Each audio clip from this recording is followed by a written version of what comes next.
This is the Authority Company Podcast, conversations with leaders that are designing our future. Hola, I'm Joe Pardavila, and I've always been very lucky during the course of my career to be surrounded by female leaders. But unfortunately, that's not the case for many people. It is a struggle, and that struggle is real. That's what inspired Tracy Newell to write her new book, Hers for the Taking, Your Path to the C-Suite and Beyond. For the past 30 plus years, Tracy has been a tech leader, mentor, served on multiple boards, and was an executive at a Fortune 500 company. And now she's offering a roadmap for women aspiring to reach the highest echelons of corporate leadership. Tracy Newell, welcome to the podcast. How are you? I'm doing great, Joe. Thanks so much for having me. You're very welcome. And usually I start these podcasts with like a pithy anecdote about something that connects me to the story. But today I want to break the mold, and I want to start with a statistic because everybody loves a good stat. You know, everyone's all data driven these days. So McKinsey & Company did a Women in the Workplace 2024 report. And in 2024, women held 29% of C-suite positions in the U.S., up from 17% in 2015. So in a matter of 10 years, went up, over 10 percentage points. Good, bad, we could be doing better. Let's start with that, Tracy. Well, we can definitely be doing better, Joe. At the risk of throwing out another stat, the Russell 3000 are the largest 3,000 companies in the United States. And as of 2023, the named executive officers, those are the top 5 paid people in the company, only 16% of those people are women. And so 84 are not. So we have a ton of room for opportunity. And the studies have shown that the companies that have the most diversity in the workforce are more competitive for all the obvious reasons. Right? We like to do business with people like us. And if 51% of the buyers are women, well, we should have more diversity to make sure we capture our fair share of the market. Now, I don't want to date you, but you've been in this business, you've been doing this for a little bit of a while. Now let's talk like broad strokes. How different is it from when you started out? Like, is it like night and day? I mean, because I always like to say, and I think a lot of people say, it's like we get sometimes mired in the muck. Like all we want to look at is the negativity. But let's look at some bright side. Is it better since you got into the game? Oh, for sure. And you're on dangerous ground when you talk about dating me. So be careful on that. But yeah, no, we've definitely made progress. And throughout this book that launched yesterday, I'm very excited to feature. I hold up tributes to, a dozen or more amazing women that have all made it to the C-suite. They're all doing board work. They're all running companies. So we've definitely made progress. And yet the opportunity is huge as we go forward to get more women into the game. And that's a real goal of mine. I'm on a mission to champion more women really thinking about why not you? If not you, then who? Why can't you get into the C-suite? Start thinking about that so that you craft your career through your 20s and your 30s so that you have that option later. And speaking of why not you to write this book? You thought about it for a long time. I don't mean to let the cat out of the bag, but this is something you've been noodling on for a while. Why was now the time to release Hers for the Taking? Yeah, so I did almost write this book 25 years ago. I'm very glad I didn't because I really wasn't prepared, and I don't think it would have been as helpful and as powerful. There's many lessons learned in the last couple of decades, but I wrote the book for a number of reasons. One, I've been helping and championing women in the workplace for 25 years. And 25 years later, the issues are still the same. And so I just decided that, one-to-one mentoring and exec coaching, it's just not making enough progress. And so I really wanted to do something at scale and really give back, secrets of the trade and how to help more women accelerate their career. That's awesome. Let's get into your leadership philosophy, because I think a lot of people sometimes, I talk to CEOs and they say the worst day for their employees is the day they get back from vacation because they've just read some sort of like personal development book or business book that's now going to shape them for the rest of their lives. And people are like, oh my God, what did Bob read? Okay, the next 2 years is going to be Bob focused on this thing. So you've clearly spoken about how you've developed this sort of like philosophy over the last 25 years. But what is it? Like, how do you explain how your leadership, like inner workings work? Yeah, so there's really 3 parts to the book, the 3 big ideas. And the first is if we're going to get more women into the C-suite, I really want to encourage women earlier in their career to start thinking aspirationally and start thinking big.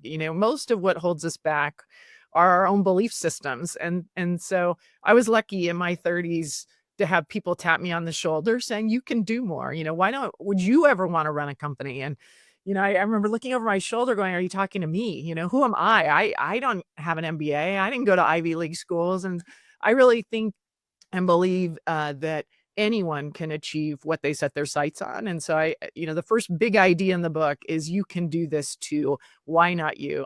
And then the second piece of the book is very practical and tactical. If you decide to do something great in your career, you want to go big, how do you do that? What are some strategies around setting your North Star, your initiatives, mentors, hiring, all the things that, help set you apart? And then the last big idea is focused on, your career is important.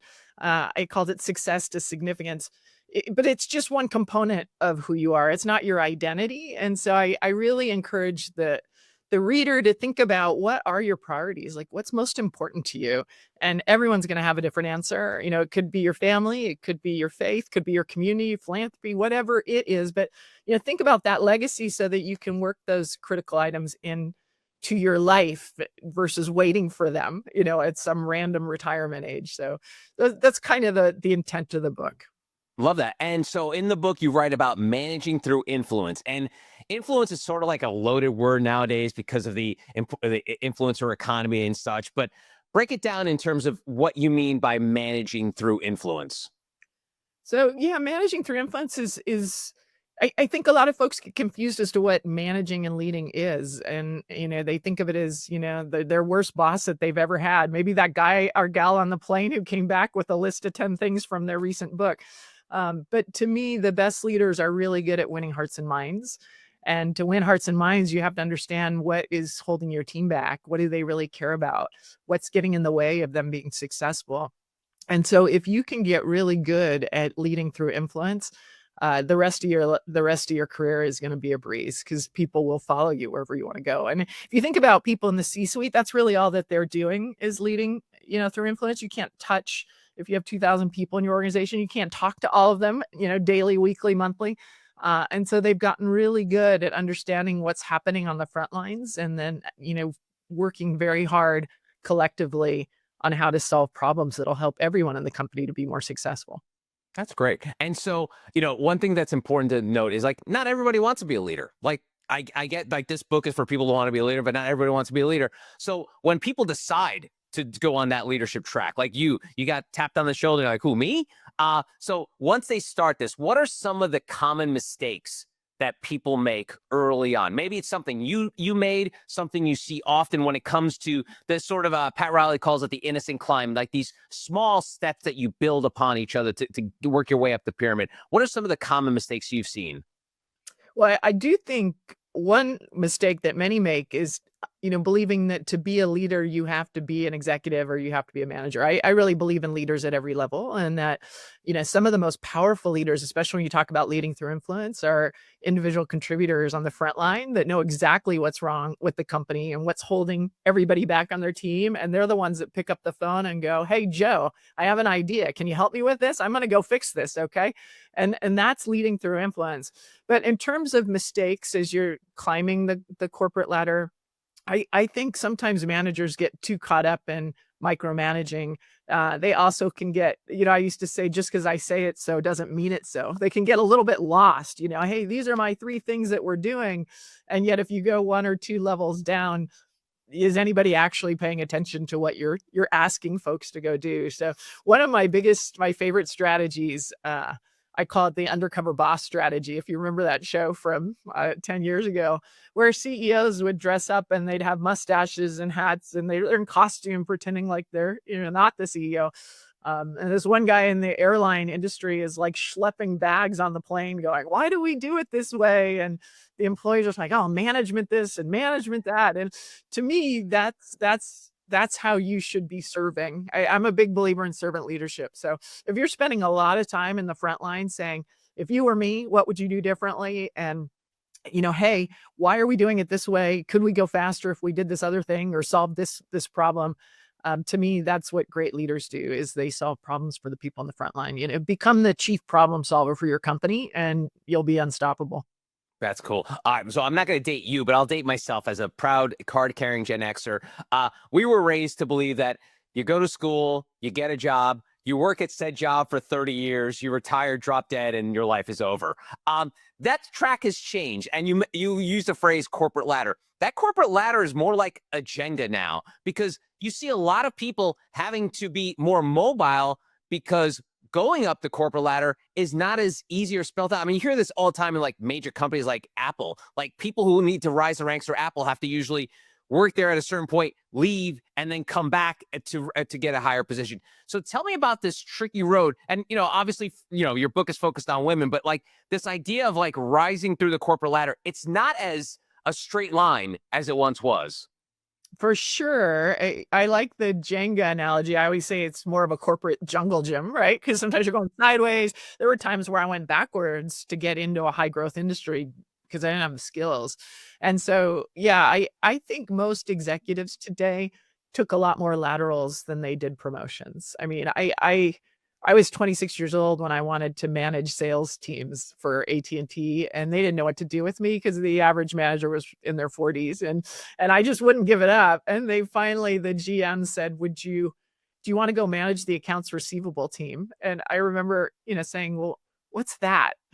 Well, they collect the money. I'm like, oh, okay, sure, I'll go do that. I was so naive, but I learned more in that job than I did in the next 3 or 4, just learning how to manage 25 union employees who'd been with the company longer than I'd been alive. Like I look back and go, gosh, I can't believe I did that. But it was a great experience. And that I did a lot of laterals throughout my career. Most people do. And you learn more from these new experiences where, I always say it's a little dangerous to be a mile high and an inch deep.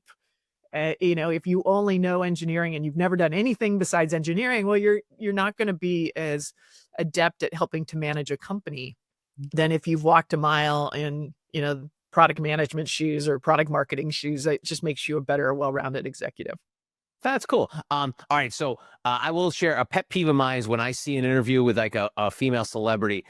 Inevitably, they always get asked the work-life balance question, like, you're a movie star, but you're also a mom. How do you do that? It makes me cringe because they never ask guys that. But I will ask it here because you write about it in the book and you kind of hinted it about the work-life balance.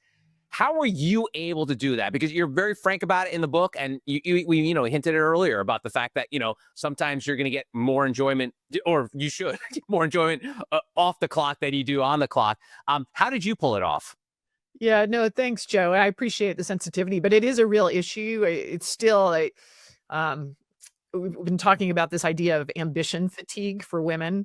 And what that means is, you work all day, 5, 6 o'clock, and then your second job starts and when you get home. And it's a real problem where women can get a little tired, especially early in their career, which is when they need to really be thinking and playing the long game. Hey, maybe I would be a chief marketing officer. Maybe I would be the CEO in 15 years when my kids are grown up. So I think first and foremost, giving yourself grace and just recognizing if you have small children, aging parents, big responsibilities outside of your job, this is just a point in time. It won't always be that way. And that in and of itself can be quite a relief. And I would encourage you that even in the mess and the chaos, start to think and play this idea of a long game. 10, 15 years from now, when your kids are grown up, would you consider it then when you have more time?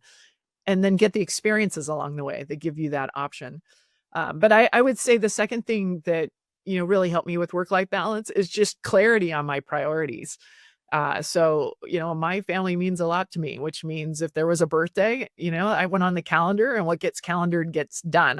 I would be home for that. If there was a school play, if there was a soccer game, I was present and I was home. And so, really spending time understanding, sometimes when life is messy, you're just trying to survive throughout the day. And I get that, but carving out an hour once a week to go, what are the most important things for me, for my family, for my community, whatever it is that matters to you, and get that on the calendar and make that goal. Don't move that for, a work engagement unless it's absolutely critical. And you probably suffered from a word that's commonly used nowadays, and that's burnout. Mm. I'm sure you were probably burnt out and didn't even realize it until all of a sudden, people, especially after 2020, like people were more sympathetic and more aware of it. What were some of the things you had to take action with to make sure that you did not burn out, because you've got you're burning the candle at both ends. You're looking at the calendar, racing home to make sure you've filled XYZ, kind of requirement in your family life. What were some of those things that you did to either prevent burnouts or recover from them? Yeah, so back to the priorities, I love working, and I still really enjoy what I do. Now I do board work, but I was clear on what else I liked besides work, and I made an effort to fit that in. So, if that was going to the gym, a personal trainer, a workout, or if that was reading a book, if that was going for a run, or spending time with my family, I made sure I was able to fit that in.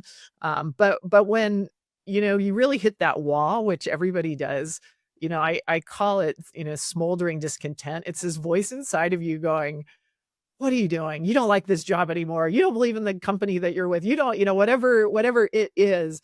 When I started hearing that voice, I started recognizing, okay, this means it's time for me to go do something different. Maybe it's time to take a lateral role inside of my company, or if I really didn't believe in the mission of the company, maybe it was time to move on and to consider joining a different organization. And so that burnout can be an opportunity, one, to slow down a little bit and give yourself some time to do what is important to you, and give yourself some time to think of what you actually want, versus jumping from the fire to the frying pan.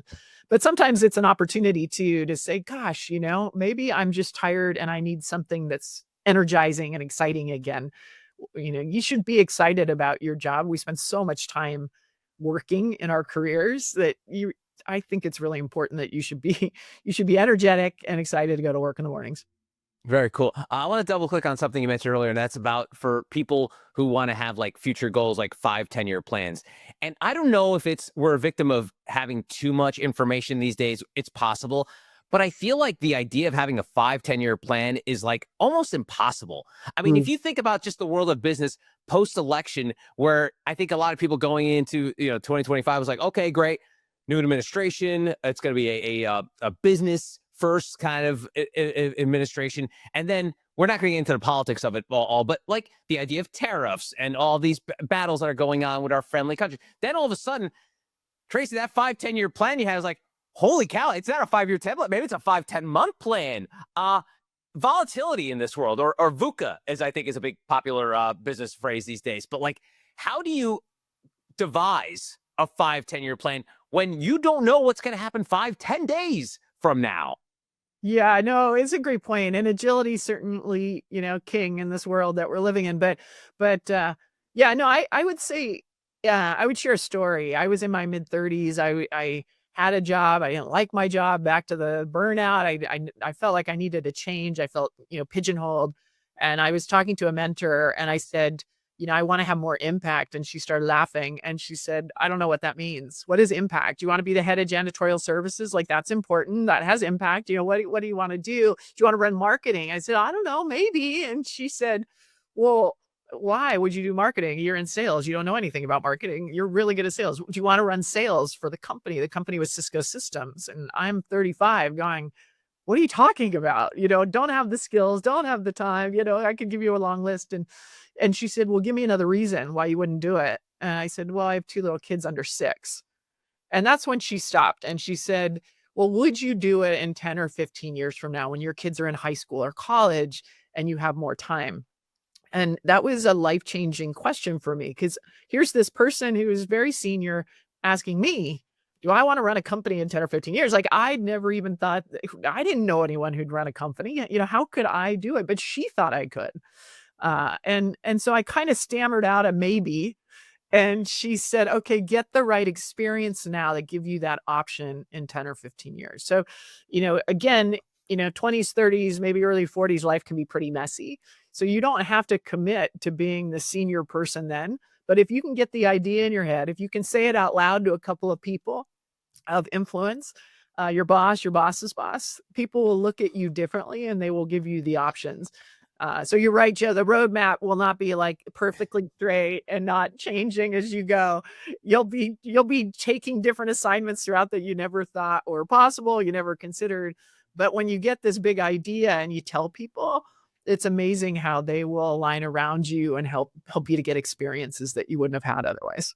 Nice, well said. You mentioned mentor. I feel like now I think people are aware that with hybrid and virtual environments, the next generation, Gen Z, Gen Alpha, it's going to be really hard to find mentors in IRL, like a literal mentor where you're going to be like you had in your career, to have people that be like, hey, you want to grab a cup of coffee? You want to go grab a drink after work? Um, what kind of advice do you give to people in the modern age of corporate America, where maybe your boss is 3 states away from you, or a different time zone, or is it, do you look for mentors outside of your office? Do you try to find local mentors? Well, give us some advice for folks nowadays in this new world that we're kind of living in. Yeah, so yes, yes, and yes. So if you don't have a mentor, you need one. It's really important. Some of my mentors changed my life and my family's life. So you need to have one. But they could be someone that is inside the company or outside of your company. It could be that you have both, which would be great. They're usually someone who's 1 or 2 levels above you, not 10 levels above you. I once had a senior vice president that reported to John Chambers at the time tell my team, they were a group of aspiring managers, and he said, "Hey, don't ask me to be your mentor because I might get you fired," and he was kidding, but he wasn't, because he can say things. He's in a different place in his career. So you want someone who's 1 or 2 levels above that can give you very practical advice to help you sort through your next move and what you want to do short term and long term.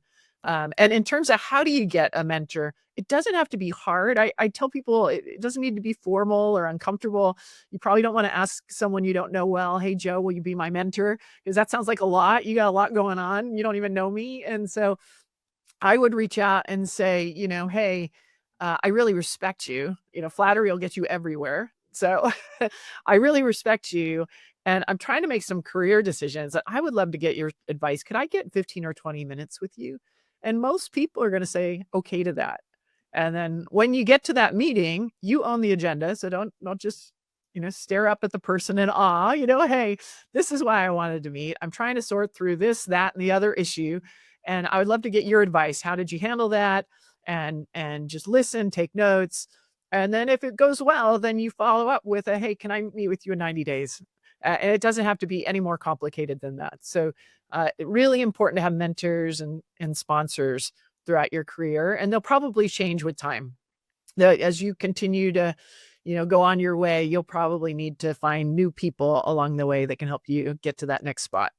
I like it. I like the flattery part. I was going to ask you, like, what kind of pickup lines do you have for a mentor? Because the old "What's your sign?" I guess effusively praising them is a great start. Just like and it's funny. I don't know if people like this, but to me, I feel like a mentor mentee relationship is very much like a romantic one, but minus the romance. And what I mean by that is, I almost feel like mentors want to get something out of that relationship too. It may not be so blatant, but I think mentors like the idea of having the mentee and being reinvigorated. Like, it's always the old thing, like, when people have children, they're all of a sudden that they're kids again because they're playing, and their imagination is firing up because it's grown stagnant as being an adult. So I think there's also, like, what can you offer a mentor? And I know people don't like to talk like this about it being transactional, but in a way it kind of has to, because if that mentor is not getting anything out of it, and I'm not saying in terms of like money or kind of respect or anything, it's more of just like they've got to get a feeling out of it, right? Sure. No, 100%. So yeah, no, mentors are helping for a bunch of reasons. One is because they want to pay it forward. Somebody helped them, guaranteed. Every CEO on the planet had 100 mentors that gave them advice along the way. So there's certainly some level of altruism here, but they're also helping because they want to make a difference. So one of the things you can give back to the mentor is, when you meet with them again in 90 days, you say, "Hey, this is what we talked about 90 days ago. This is what I've done. My goodness, it helps so much. So here's what I want to work on now." Just by doing that, you're telling the person that you're taking their time very seriously. But also, if the mentor is in your company, I guarantee you they have a couple of initiatives that they're trying to drive. And that's a third area you can give back, is to be able to say, "Hey, I know this is important to you, Joe. I've been listening and I've talked to a few folks and this seems to be really resonating, but have you thought about this other area?" But just giving feedback on how am I doing as a leader in an appropriate way could be really helpful too. That's good. Also, you mentioned earlier, when when you're having these interactions with mentors, and it's a point that I always like to emphasize, is like, for whatever reason, we're really bad at asking questions. Like, I don't know why. Like, first of all, we're afraid to ask questions. And then when we finally have the gall to ask them, it's a shitty question. Part of my friend, Tracy. It's like, you could be walking into meeting your mentor, be like, hey, you're my mentor. What should I do next? Like, instead of it framing it in like context, context, context, pointed question. And I think that you'll probably get more out of your mentor if you know what to ask, because if you keep it so broad, and I have this fight with a lot of people all the time when it comes to like, HR apps and even like one-on-ones, like what's on your mind today? It's like, no, ask a question that is pointed so you get a direct answer, because otherwise people are going to be swimming in the muck of, trying to figure out how to answer it. And if you ask a pointed question, you might get a pointed response in return. 100%. So that's 100% right on. You've got to plan. What do you want to get out of this relationship? If you want a mentor, you want something. You're trying to figure out your next job, you're trying to figure out your next promotion, or you're trying this idea of, hey, I want to run sales for the company someday. What are the 3 things that I need to be doing differently? What can I do this week, this month to start building skills that I lack? How did you start on this journey? So it takes pre-planning, and you have to be clear on what do you want, and then you have to be very thoughtful on getting good questions so you get strong feedback that you can then work with. Good stuff. Good stuff. All right. So we talked about at the top how things are betterish. Like we're getting there. But let's get a little broader here in terms of why do you think these barriers still exist? We are a very again, I talked about like we're all well informed. Like we all have the information. We know the impact that women and people of diverse backgrounds, age, country, skin color, it works. Like we all know it works. Why do you think we're still so slow to break down some of those barriers, even though we all know full well that it makes a better workplace and it could probably make for better projects, better outcomes? Yeah, so it's complicated. There's a lot of reasons. So we talked about work-life balance. That's real. I turned down a bunch of promotions. I can remember one of my bosses saying, I put you up for a VP job. Well, this was at Cisco Systems where there wasn't very many of those jobs, and it was running a billion-dollar business. And I quickly responded, oh, no, I'm good. Thanks so much, but I'm good. Why did I say that? Because in my mind, to take a job like that, I would never see my family again, and I would have to travel 80% of the time. And I've never seen a job rec. If anybody ever finds one, send it to me that says, if you take this job, you're never going to see your family again. You're going to travel 80% of the time. And so, I finally did take the job 2 years later, and I found out I had a lot more control than I did in the previous job. I wasn't traveling. I was only traveling if I thought I needed to, because I was the boss now. And so we have these stories in our head. Women especially have these stories in their head where we're talking ourselves out of things because we're a bit risk averse, and we're a bit afraid of failing or afraid of not being able to handle more responsibility. There's all kinds of issues around imposter syndrome. Unconscious bias is very real. I can remember being at a very big meeting. I was an officer of a company, and one of the lead bankers came up and said, honey, could you get me a cup of coffee? And I just looked at it and went, really? So there's all kinds of issues that keep women from aspiring for the big job. But most of those issues are not real, and they're not long term. And again, that's the mission that I'm on, is to try to get more women to understand that not only are they capable of doing so much more, but we need them to step up and do so much more. So Tracy, I love like analogies, finding things that fit. Sometimes I'm bad at it, but I think one of the examples I always use for when it comes to diversity in corporate leadership, the stuff you're kind of striving towards here, is I always bring up the example of NFL head coaches. So they have this Rooney Rule where when there's an opening, you have to interview a person of color to fill this position. It went into play a few years ago. There's been debates about it, whether it's worth, but they still have struggles to get hired. And I always bring up the example of the reason why there's less people of color as head coaches. Just look one rung down. The 2 main positions under head coach are offensive coordinator and defensive coordinator. If you look around the league, Tracy, I don't know if you watch football that much, but like if you look around the league, a majority of them are all white.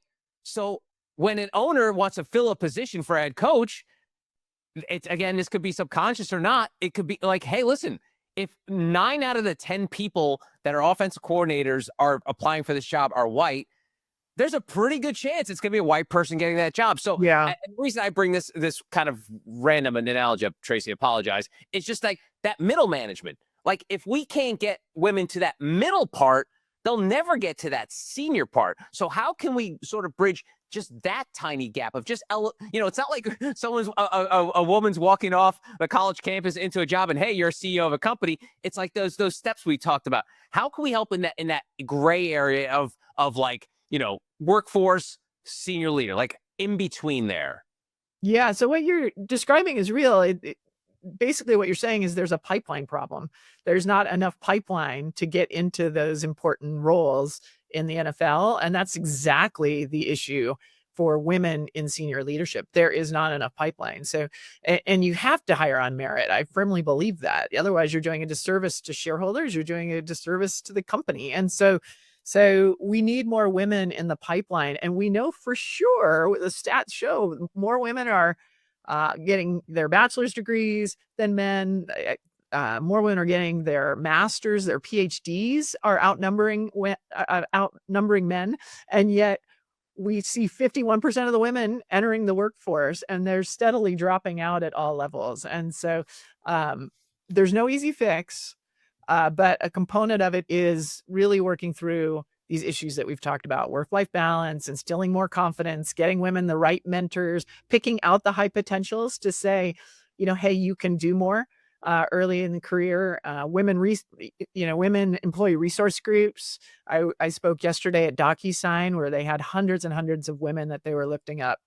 And just these women are brilliant. I guarantee you that a good percentage of them will be running companies. So, we're making progress, Joe, but I'm not comfortable with the progress. I want to go faster.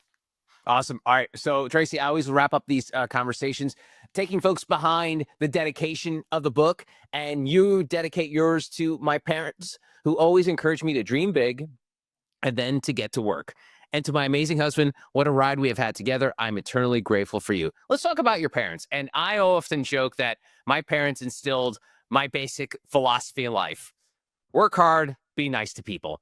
Tell me about the impact that your parents had on you and have led you down this road. So I'll tell you a story. I was in college, and I thought I was going to be a lawyer, which never happened. My dad was a lawyer, and my dad was a key role model for me. And my dad said, if you want to go to law school, you have to have straight A's, because I can't afford private college. And there's too many lawyers in California at the time. And so you have to be a great lawyer. And so I'm very literal. So I said, okay, so here I am trying to get straight A's, and I'm taking a class. It was an intermediate calculus class, and the professor was upper grad. He hadn't taught undergrad in 13 years, and the entire class was failing. And we came down to the final being 100% of our grade written by a ghostwriter. So I was pretty stressed out. And so I called my parents, and my mom said, oh, baby, it's just a grade. You'll be fine. It's just one class, and it'll be okay. And I felt a little better. My dad gets on the line, and he says, I love you. And I said, yeah, thanks. I know that. And he said, but here's the deal. I want you to recognize that you're making a decision right now. And you can make a decision that you're going to get a C or D in that class, and that's okay. Like, doesn't change anything. But you're also making a decision: if you want an A or you want a B, then you're going to figure it out, and you're going to do whatever it takes. But just recognize it is your choice. And that was such a good example of how my parents raised us, in that there's no victimhood here. Like, life throws you lemons to all of us. I mean, sometimes it just feels like they're coming at you at 100 miles an hour. And yet there's usually a way to step back, step aside, rethink, replan, and figure out how are you going to do the best you can at making lemonade out of that. And my parents really instilled that in me with a strong work ethic. And it sounds like they're really good at good cop, bad cop. It sounds like that was part of their parenting style. That's true. I hadn't thought about that, but that's true. Her name is Tracy Newell. The book is hers for the taking: Your Path to the C-Suite and Beyond. Tracy, thanks so much for the time. I really appreciate it. Thank you, Joe. It's been a pleasure. And that's going to do it for this episode. If you want to find out more about Tracy and our other amazing authors, go to theauthoritycompany.com.